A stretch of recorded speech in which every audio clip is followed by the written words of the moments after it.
Assalamualaikum, teman Afizah. Kali ini kita akan menggambar dengan mudah dan cepat. Ayo siapkan kertas dan spidolnya. Tonton video ini. Saya jamin pasti kamu bisa. Pertama, buat pola huruf C. Buat garis lengkung seperti ini.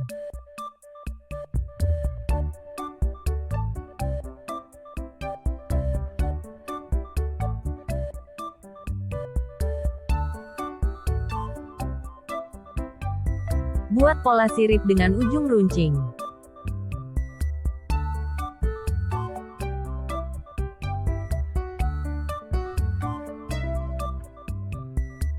Beri pola lengkung bagian perut paus.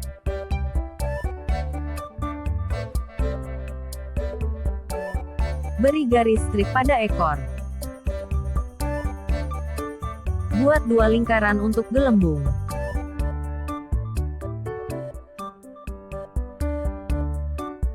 Tambahan garis pada perut paus.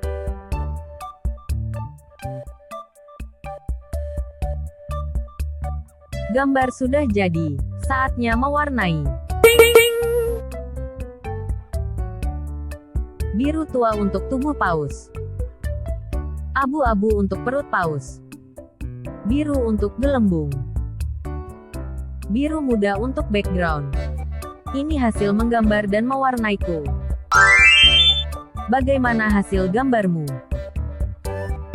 Buat pecinta channel Afizah DIY, jangan lupa like, share dan subscribe channel Afizah DIY. Sampai jumpa di video lainnya. Bye-bye.